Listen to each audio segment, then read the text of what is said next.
unit.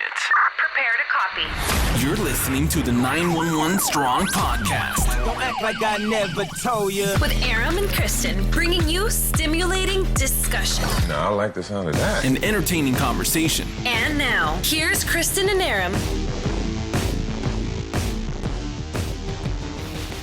Hey, it's been a while. A long while. I know. I try to get this thing going, but I blame it completely on Kristen.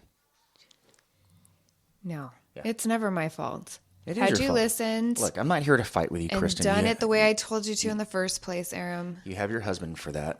I blame him as well. Okay. The audience Actually, I blame both of you. the audience doesn't want to hear us fight. Look, It's dispatcher. not a fight. A dispatcher and cop fighting is just a nothing fact. new. They understand that this happens in real life. They don't need to hear it again on this podcast. But no, all kidding aside, I'm glad to be back. Me too. And I'm glad to have you back. She was going to leave me. I just story of my life. Aram's a bit much sometimes. Yeah, we had a lot going on, and we're going to catch you up. But first, I've been a cop a long time. You know that, right? Yeah, it has been a few decades. Not that old.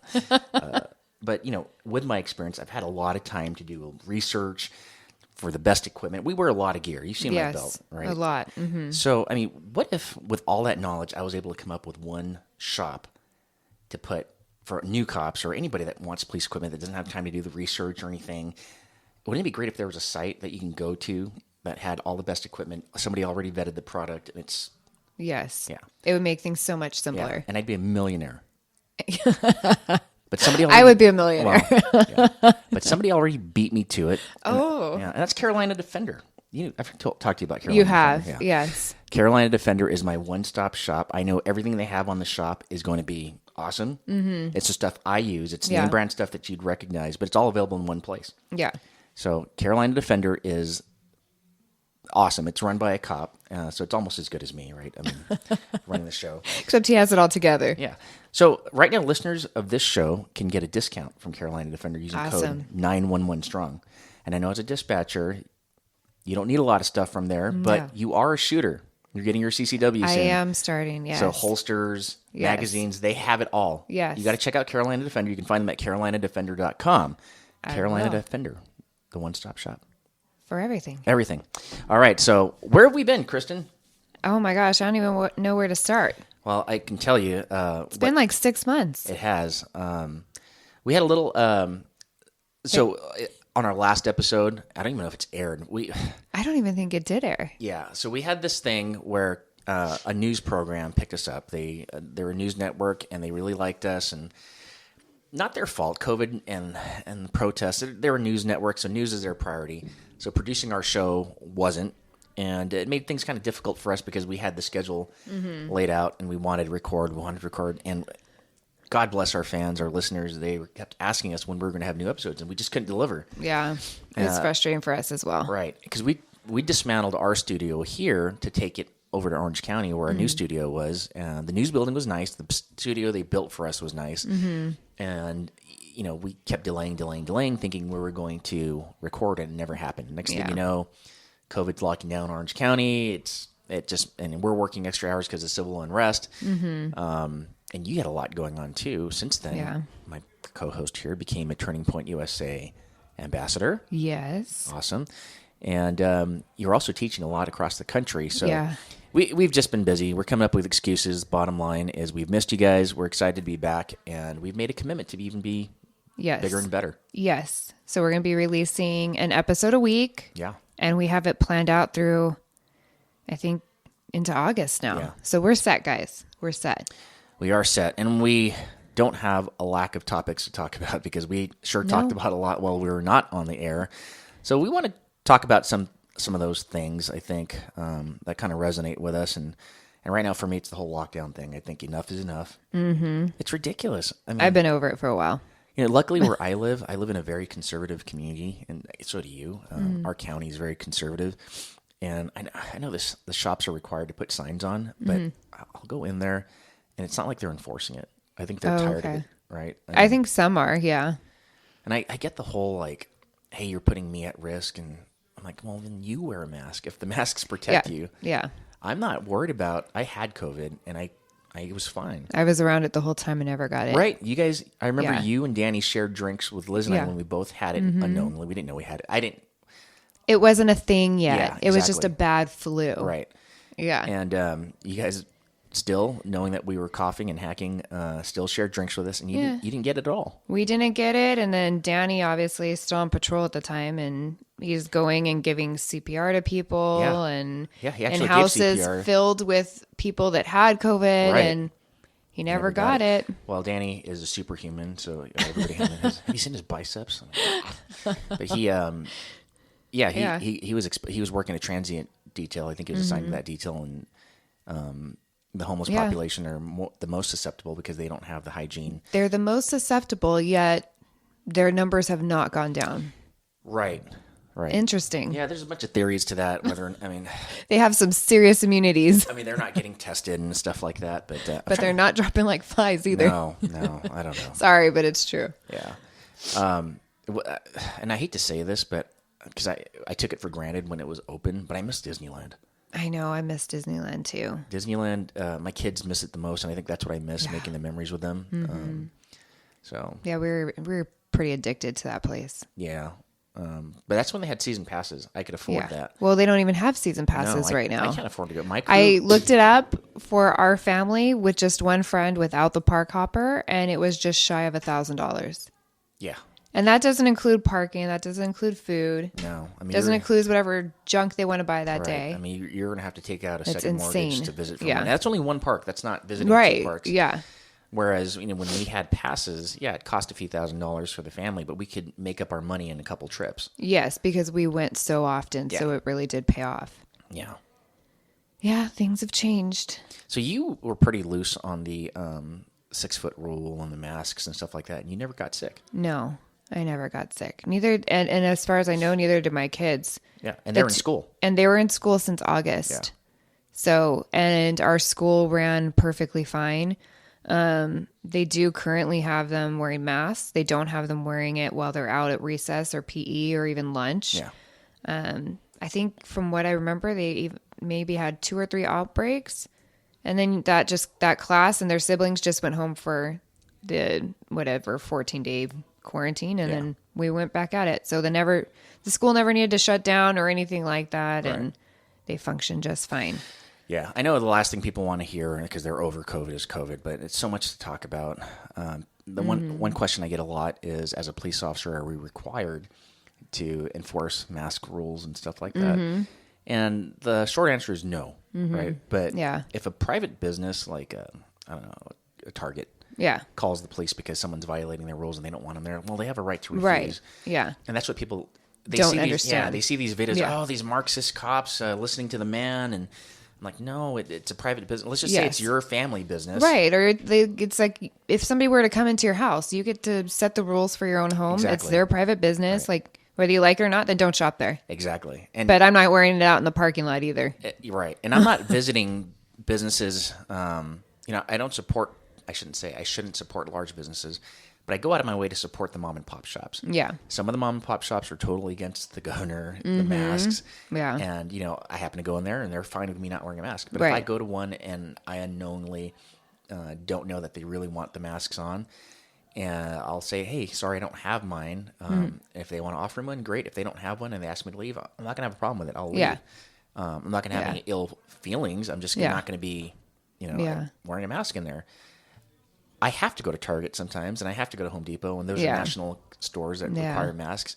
I'm going to oblige because it's my desire to go into those Right. stores. Right. That's your choice. But I don't get the people that show up on my YouTube videos and Instagram highlights that try to fight the system and wear their masks, and they're saying, "Oh, this is a unconstitutional." Well, it's a private business. Yeah. Yeah. It's like you're picking your battles and you're instigating problems kind of thing. Yeah. So as a police officer, it kind of Yeah. put us in a rough spot because It did. we weren't everybody's big fan, I guess. People hated us. Yeah. Everybody thinks we're the Gestapo, and I'm like, that's what you see on the news and on Instagram and social media is a handful of incidents, isolated incidents. And they're hand-picked incidents. yeah, and they're not Yeah. us. I can tell you, all of last year, I was mostly in patrol. I didn't respond to a single incident involving a COVID non-compliance. Nobody called us for anything. Oh, they did. We just didn't always put it in. Right. Because we kind of got a little fed up with some of the stuff. So you filter those calls? Yeah, we filtered tons of them. Because they weren't police matters. No, they're not police matters. Yeah. We told them to call the health department. Right, and that's the arm that's supposed to be actually handling the enforcement and stuff. So yeah. So, yeah, we transferred. Well, we didn't transfer. We just told them that's who you need to contact. We're not there to enforce that. Right. So, yeah. But we did have a lot of Karens calling. Karens. On a lot of stuff. COVID. You mentioned Karen, and I got an allergic reaction. Oh, sorry. But Karens and Darrens, right? Is that the guy's form Yeah, of it? yeah. Okay, I've heard Ken and Karen, and I've heard Karen and Darren. Speaking of Darren, you remember that couple that was in St. Louis that lived in a nice, affluent neighborhood? Yes. They came out with the guns. Yes. I guess he's considering running for The big office. liberals Yeah. that switched over? They're Democrats. They're registered Democrats, and they are donors to the Democrat Party. Then they got screwed by their own party. Right. And yeah. they're like, you know what? If the ideals don't follow along with my ideals, why would you stick to a party, right? Yeah. Yeah. How the tables turn. Yeah. Yeah, they lit a fire, so we'll see what happens with him. That's kind of cool. Are you finding that I mean, I know our circle of friends are pretty diverse. We have people that are Democrats and independents, libertarians, and whatnot. Are you finding that with everything that's going on right now, higher gas prices, shortage of gasoline, fluctuating stocks, it's a volatile market right now, are you finding that they're actually admitting things were better under Trump? I don't think anybody that I've talked to has directly come out and say that, but they are getting upset at the way things are going. Right. Yeah. So we'll see. I mean, the majority, I think, because the majority I talk to are in law enforcement or are somehow affiliated with law enforcement. So they know kind of the backstories of what's actually happening, like with the border and everything else, and what's really going on down there and how many thousands of people are coming across. Right. So, they're getting really frustrated with it. Like, well, I mean, you kind of get what you vote for, but... Yeah. And you know what I hate is when I'm critical of this president and, I say some positive things about President Trump, they automatically assume, oh, you're a Trump worshiper. And I'm not. I'm not a Trump worshiper. Yeah. But I do want to highlight some facts that the economy was booming. Jobs were booming. People were happy. Yeah. They just were upset about his mean tweets. Yeah, I mean, he was not the most tactful person. He's a horrible speaker, but he was getting stuff done. Right. I mean, this one just kind of babbles on, forgets what he's talking about. And, come on, man. I mean, he did give a medal to a Vietnam vet just recently, so I'll say he did that. It was a really good thing. But other than that, I mean... Yeah, I mean, but it's hard. I mean, for as many... It's just insane. I think he's just so old. Like he wears his mask. To our old listeners, but he wears his mask on his Zoom calls, but not for his other stuff. And it's all posturing. Like the handler needs to get a handle on it. When you're on TV, it's all posturing. I mean, I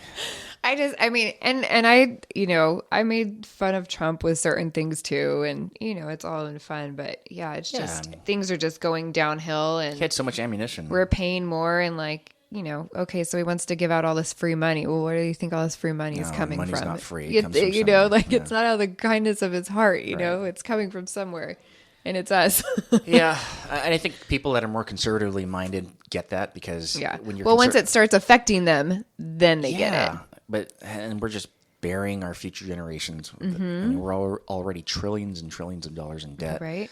And, personally, I'd like to see some of that money that we're giving to other countries, here. And I understand we're Big Brother. We have a responsibility to help others. And I think we can do that in different ways without giving them money and saying, okay, good luck. Yeah. No, here's some restrictions that you have to do with this money. Yeah. At the same time, we have a lot of our own problems here at home. Yeah. We just slightly. I mean, and some of that money could eradicate some of the problems. And I don't have all the answers, and I'm not going to be try not to be one of those guys that complains of the problem and not present an answer. But I think the first step in getting that answer is keeping some of that money at home. Yeah. That's what we do in our own household, right? It's like, hey, if you're into debt up to your eyeballs and you have a good heart, you really want to help a neighbor out who's in debt too. Is it really responsible for your family to give that money away instead of knocking down your debt?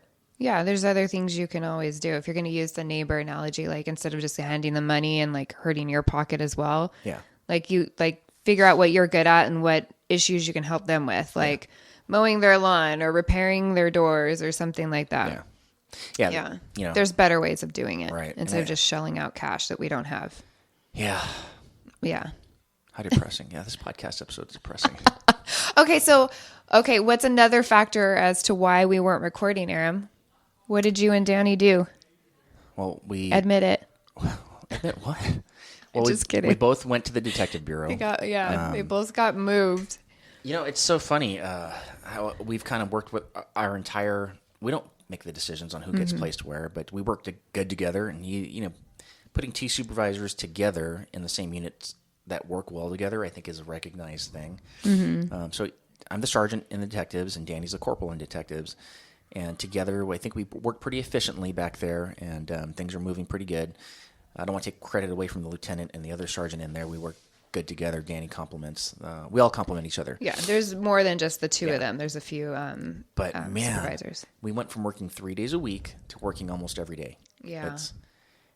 It's a busy. The city we work in is very, very, very, very, very, very, very, very busy. And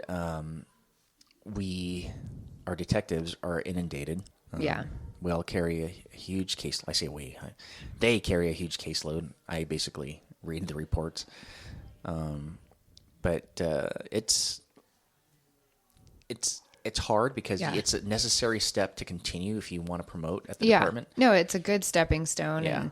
But even though it's not a guarantee, but it affords you an opportunity to prove your work. Yes. Because it's a difficult assignment, and if you can do well and survive that assignment when it comes to promotion time, it looks good on your resume. So, not a lot of sergeants put in for that. Not a lot of corporals put in for that, and yeah, it's a busy area to work. It is. You can't slack at all. You guys have to really, really work, and like you said, you have all these old cases, and then all on top of all the new cases that come in daily.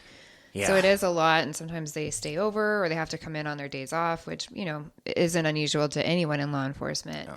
So, but yeah, it's a lot, and so I switched my shift around too. So basically, Danny and I only have, and Aaron with his wife only have like the 3 days off together, if and we then get it off. Yeah, if we get it off, or if we're not, backfilling shifts or forced in to come in for overtime, or it's been a lot.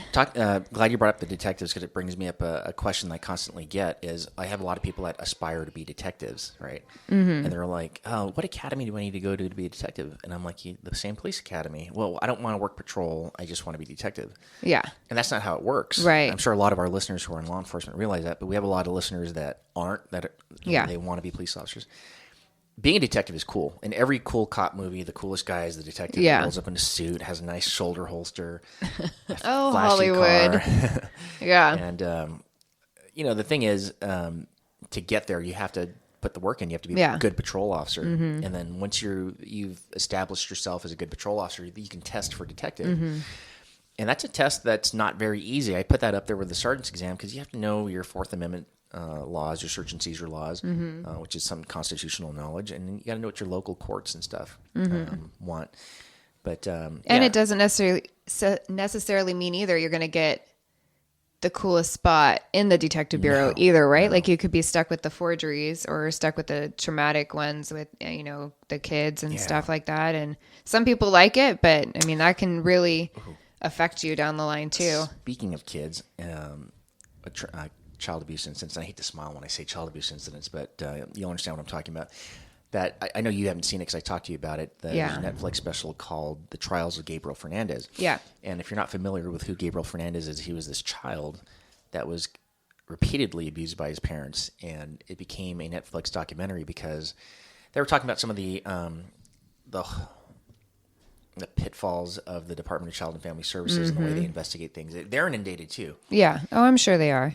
But, in this episode, the parents said the right things and during the interview. And anyways, it was looking at it from the armchair quarterback position. Yeah, a lot of things went wrong. Yeah. Well, the cool thing was the head DA that led the trials, the prosecuting DA, was a guy named Jonathan Hatami. He's married to a police officer also. Oh, okay. And prosecutors and detectives have always had a good working relationship. this guy works in the county we work in. Mm-hmm. And so we have a DA right now that's not too popular with the constituents. That's putting it nicely. Yeah, we got to be careful. For those of you that are listening, wondering why we're watering down our comments, is because we're employees in the county that he's an elected official in, so we can get in trouble if we say anything too derogatory. But I'm going to say facts, and the facts are there are some people that are unhappy with him to the point where they signed a petition to recall him. Mm-hmm. One of the guys that was reluctant to run for DA is Jonathan Hatami, but he felt the people really wanted him to do it. And he's always had a heart for the people, especially victims. Yeah. And he says, why it would be inconsistent of him not to give the people what they want Yeah. if that's what he's been doing this entire time. And if he can serve them that much better by being the DA. So, yeah, he totally rocks. And what even rocks even more is that he followed me on Instagram. Oh, that's cool. Yeah. I mean, this guy that my wife and I watched this docuseries on, we're super excited about. I'm like, oh my gosh, the guy on TV that actually, right? But yeah, I'm so excited about his campaign. I wish him nothing but the best of luck. And I think it's safe to say I support him. Well, it's needed. Anyone that's pro-victim is good in my book. Yeah. Okay. I think if we ramble on more about that subject, we'll get in trouble. Probably. Yeah. Probably. But yeah, other than detectives, we used to camp all the time. We used to go to Disneyland all the time, and that slowed down significantly because of this detective bureau. So if you're one of those people that want to go to detectives, know that, especially if you work in a city that's busy, you're not going to have a life. It's going to take up a lot of your time. But you'll look cool doing it. I mean, I got some pretty cool suits. I don't know about looking cool. Oh, come on. The next episode, I'm going to wear my suit. I don't know. I don't want to pet is crazy, You want to what? Pet you're crazy. I've never heard that. No, kind of blow your head up. Oh, you guys look great as detectives. I'm not going to pet you're crazy. Somebody's been spending time on TikTok learning all the lingo. Gosh. No, that's what happens when we have daughters on TikTok. Oh, that's right. Spout stuff off to you all the time. But yeah, it does take up a lot of time. And then our kids, I think, for the most part, most of them all started doing some type of active sports again. Yeah. My daughter Sadie started jujitsu. I know your daughter started gymnastics and competing and doing really well and traveling with her competition. So that's been taking up time. And then, like Aram said, I've been doing resiliency training across the country too. Yeah, you just got back from a big one in Virginia. The Hamptons. Yeah. So surreal. It's still crazy. I only heard about the Hamptons on TV in the movies where rich people dwell. Yeah, it was insane. We went through this one little area called Dunes Road, and we're looking at all these houses, huge bay windows, massive properties, and we're like, oh yeah, just a couple $1 million. And our friend who lives out there is another instructor. She started cracking up. She's like, look it up. It was $19.5 million homes. Insane. 19.5. Just insane. And is the Hamptons, is that in Connecticut? Or is it New York? No, it's Rhode Island. Rhode Island. Yeah. So New York, but it's the little island off of it. And we went to Shelter Island and did that ferry with the cars going on it. And well, you didn't go on a vacation. You went out there to teach, right? Right. No, we're allowed to go a little bit early. Sure, yeah. So we went a few days early and just so that we can go to New York City. And what was the subject matter that you were teaching? You went, So we talk, there's 4 trainers total, and we talk 2.5 days worth of just resiliency training, just going over how important it is for physical fitness, how important it is to be grateful and show gratitudes, and just be able to be present in traumatic times and figure out what your triggers are and how to work through that. And your audience is law enforcement personnel. Yeah, they're all officers. And mostly, it's called train the trainer. So we're training different officers. They could be officers, corporals, lieutenants. We've even had some captains in there. Mm-hmm. And then they go back and take that to the department and try to implement some of those things, which is really what the hard part is them going back and doing that. I think that's pretty awesome. And the cool thing about that is you got your training from the FBI Academy. Yes. The National Academy. So you had to go to Quantico. Yeah. Which is cool because your dad actually went to the FBI National Academy. Mm-hmm. That's his yellow brick back there. I don't know if I can see it, but lean the other way. The other way? There it is. So those of you watching on YouTube, that yellow brick is given. They do this kind of evolution at the end of the academy where you do this obstacle course, and they call it the yellow brick road. Well, the graduating class gets a piece of their own yellow brick road. Mm-hmm. And that was from FBI National Academy Class 201, which is kind of cool. Yeah. So it was kind of neat to go back to where my dad trained, and then here I am just a dispatcher, just a But you're doing civilian. big things. I mean, we had this talk Training. the other day. I mean, you're like the only dispatcher on social media that not has an account, but puts your face out there. Yeah. And you step up. I try. Well, you step It's just up. hard because there's a fine line. There is, but you're speaking on behalf of dispatchers who are silenced or are afraid to say anything, knowing that they're going to get ridiculed by their department. And we Yeah. get criticized. I mean, Yeah. we hear the jeers and sneers. Oh, it's Mr. Instagram or it's Miss Popular. You know, Yeah. it's Yeah. not why we do it. It's not for them. But it's a sacrifice that we make because we're willing to take that brunt. We're willing to take the ridicule because Yeah. with all the negative stuff that people are saying, there's not enough people like us doing positive things. And that's why when I see brand new police accounts that want to do popular things, I have no problem promoting them. Yeah. As a matter of fact, the rest of this recording session that we're going to do this year, we're going to have a lot of those people on our podcast as guests. Yes. That we're going to bring to you. We hope that you follow them, that you like them, because we see something in them that we think will benefit law enforcement as a whole, and even firefighters. Yes. But public service is a big, big family. I don't care if you're a firefighter, police officer. We josh around. We have these rivalries, but that's what like brothers and sisters do Yeah. with each other. Yeah. It's all in fun. Right. So if I can find a way to promote these guys that want to speak positively about public servants as a whole, we're going to bring them on our show. Yeah. Absolutely. All right. Send them our way. Yeah. What else? Are we? We're almost wrapped up here, but I want to make sure we got our listeners all caught up as to why we were gone. And I think that's pretty much it. okay, so we established the fact it was Kristen's fault. All Aram's fault. We didn't have to take that spot. I didn't have to. You're right. But hopefully, Maybe it'll pay hopefully off. one of these episodes I'll reveal that I promoted. Maybe. You never know. Yeah. You never know. All right, folks. Well, thanks for joining us again. We know you have your choice to listen to anybody on your drive or in your office or with your family, and I think we try to keep it pretty family friendly so that you don't have to worry about us hitting the censor button or you hitting the fast forward button. Or the volume button. Yeah, but we're here for you guys, and we're glad that you guys are here for us. Thanks for joining us, and we'll catch you next time on the 911 Strong podcast. See you later. Adios. Bye. Bye. You've been listening to the 911 Strong podcast with Aram and Kristen. You can subscribe to the 911 Strong podcast on Apple Podcasts, Spotify, Google Play, Stitcher, and many other fine podcast platforms. You can also see the in-studio recording on YouTube. Just search 911 Strong. We value your opinion. Please leave us a review, and we would really appreciate a 5-star rating. Thank you for listening, and don't forget to tell your friends about us.